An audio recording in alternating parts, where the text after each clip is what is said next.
on the behavioral health side, of course, there's so much recognition and awareness that we're seeing around this, and that's great, and it's growing at a really unbelievable pace. That's certainly encouraging.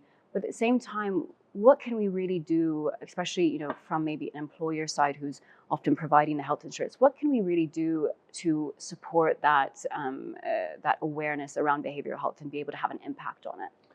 First, there's a lot of people who believe that the behavioral health increase exploded because of the global COVID pandemic.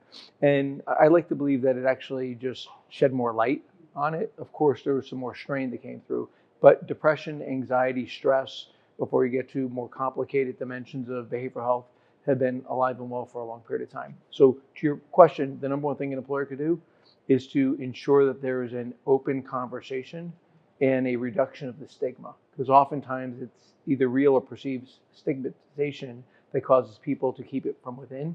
And then secondly, after you have more open conversation or reduce the stigma, it's expanding access to services. Access to services could be through incorporating them through your medical benefits. Access to services could be more virtual services. For example, we have in the United States the largest virtual behavioral health network. And through more precise data sets, we can match an individual to a therapist with a high probability that the individual and therapist are going to make music in the first conversation, then a 50-50 coin flip of whether or not someone is going to get along with their therapist.